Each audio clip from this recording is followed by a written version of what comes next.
कर्नाटक के राज्यपाल गहलोत के बेटे मनीष गहलोत ने आज मुंबई का दौरा किया। इस दौरान उन्होंने उत्तर मुंबई भाजपा सांसद गोपाल शेट्टी से मुलाकात की।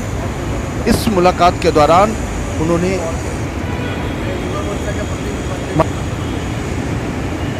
अटल बिहारी वाजपेयी की प्रतिमा को लेकर भी चर्चा किया, जिसमें सांसद गोपाल शेट्टी ने तमाम बातों से उन्हें रूबरू करवाया। इस दौरान मनीष गहलोत अटल बिहारी वाजपेयी की प्रतिमा स्थली पर पहुंचे, जहां पर उन्होंने अटल बिहारी वाजपेयी की प्रतिमा को देखकर नमन किया और सीधे शब्दों में उन्होंने कहा कि ऐसे महापुरुषों का विरोध करने वाले कौन लोग हैं, उन्हें सोचना चाहिए। फिलहाल उन्होंने इस दौरान सांसद गोपाल शेट्टी के अथक प्रयत्नों को खूब जमकर सराहा और कहा कि अटल जी की तरह ही सांसद गोपाल शेट्टी जी हैं, जो अपनी बातों पे एक बार अड़ जाते हैं तो उन्हें पूरा कर ही मानते हैं। फिलहाल उन्होंने यह भी कहा कि जिस तरह से सांसद गोपाल शेट्टी सही कामों को लेकर सही दिशा में काम करते हैं, ठीक उसी तरह लोगों को भी उनसे प्रेरणा लेकर आगे बढ़ना चाहिए। फिलहाल इस दौरान उन्होंने अटल की प्रतिमा स्थली पर परीक्षण किया, देखा और तमाम चीज़ों को रूबरू उन्होंने अपने जीवन में भी उतारा और इस दौरान उन्होंने मीडिया से भी रूबरू हुए। लेकिन इसके पहले भाजपा के स्थानीय कार्यकर्ताओं ने मनीष गहलोत का जमकर स्वागत किया, उन्हें साल श्रीफल और पुष्पगुच्छ देकर उनका स्वागत करते हुए उन्हें आगे बढ़ने की जो बात कही वो भी एक अपने आप में सराहनीय रही। खास बात यह रही कि मनीष गहलोत ने बताया कि अटल जी हमेशा निर्विरोध। मध्य प्रदेश से मुंबई का दौरा कर रहे मनीष गहलोत जी हमारे साथ है। आज अटल बिहारी जी की प्रतिमा के यहाँ आप उपस्थित हैं। हालांकि प्रतिमा को लेकर जिस तरह से महाराष्ट्र में सियासी हलचल तेज हुई, काफ़ी कोशिश की गई, लेकिन उसके बावजूद भी महाराष्ट्र सरकार ने प्रतिमा लगाने की परमिशन नहीं दी। हालांकि सांसद गोपाल शेट्टी अभी भी इस पूरे मुद्दे से पीछे नहीं हटे हैं, हारने वाले नहीं हैं।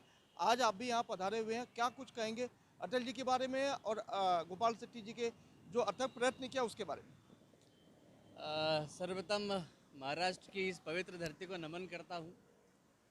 श्रद्धेय ठाकरे साहब को नमन करता हूँ। मैं माननीय सांसद जी से आज मुलाकात करके, ये मेरा दूसरा दौरा है, माननीय सांसद जी से मैं भेंट करता रहता हूँ। उनके किए गए कार्यों के जब जब अवसर मिलता है तो मैं देखने आता हूँ। उनकी कार्यशैली से हर कोई प्रभावित है और उसी श्रेणी में मैं भी एक व्यक्ति हूँ। उन्होंने मुझे आज जानकारी दी कि इस प्रकार का कोई स्थान है जहाँ पर श्रद्धेय अटल जी को लेकर के उनके स्मारक के रूप में यहाँ पर इसको निर्माण किया जा रहा है। मैं पहले बहुत उत्सुक था इस स्थान को देखने के लिए। अब यहाँ पर इस स्थान को लेकर के क्या विवाद है वो तो मुझे नहीं पता है, पर अटल जी अपने आप में, जैसे हम सब कोई जानते हैं कि उनके चले जाने से एक युग का अंत हो गया, तो ऐसे महापुरुष की अगर उनसे संबंधित कोई स्मारक बनाया जाता है तो वे हमारे लिए प्रेरणा हैं। तो उनसे या उनसे संबंधित किसी भी विषयों पर कभी भी कोई विवाद नहीं होना चाहिए। सबको समझना चाहिए कि देश की राजनीति और जब राष्ट्रवाद और देशभक्ति की बात आती है तो वो उन सब की एक पराकाष्ठा के रूप में हमारे लिए एक मिसाल।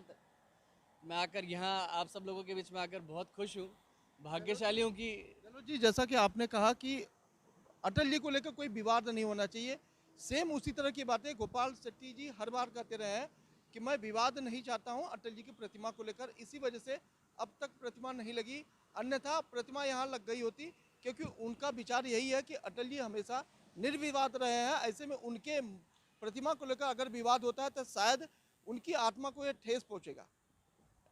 माननीय अटल जी से जुड़ी एक बात याद आ रही है। जब हम विपक्ष में थे और अटल जी हमेशा कहते थे कि एक अच्छा विपक्ष ही सत्ताधारी पार्टी का साथ दे सकता है और तभी देश चल सकता है।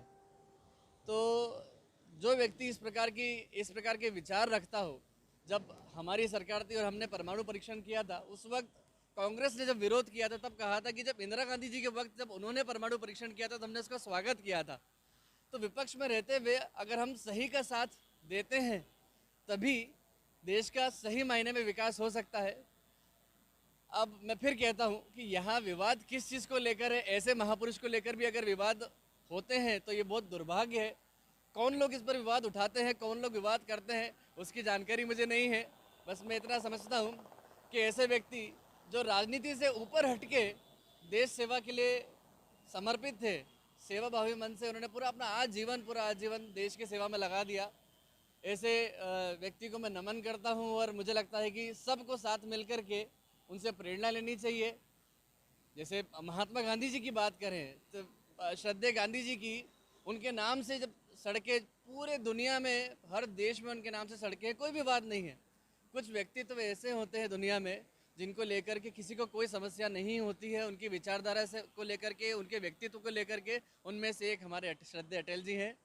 बस मैं आज अपनी बात मनीष जी, सांसद गोपाल शेट्टी से भी आपने मुलाकात की, क्या लगा जिस तरह से उनको हर कामों को लेकर जब वो कोई काम छेड़ते हैं तो या तो छोड़ते नहीं, या तो फिर छोड़ते हैं तो फिर दोबारा हाथ नहीं लगाते, जैसा कि अब संकल्प लिया है कि यहाँ प्रतिमा स्थापना होके ही रहेगा, इसके बारे में क्या कोई चर्चा हुई आपसे? ये मेरी दूसरी भेंट थी माननीय भाई साहब से।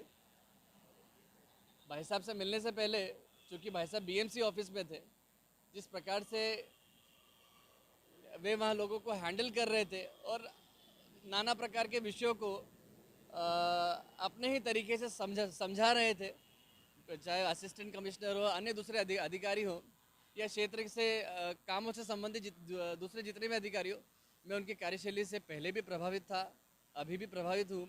और एक बार जो ठान लेते हैं और जो उनकी जो इच्छा शक्ति है, राजनीतिक इच्छा शक्ति की, काम सही है, इसलिए इसे रोका नहीं जाना चाहिए और किसी भी हालत में इसे अंत तक ले जाना चाहिए।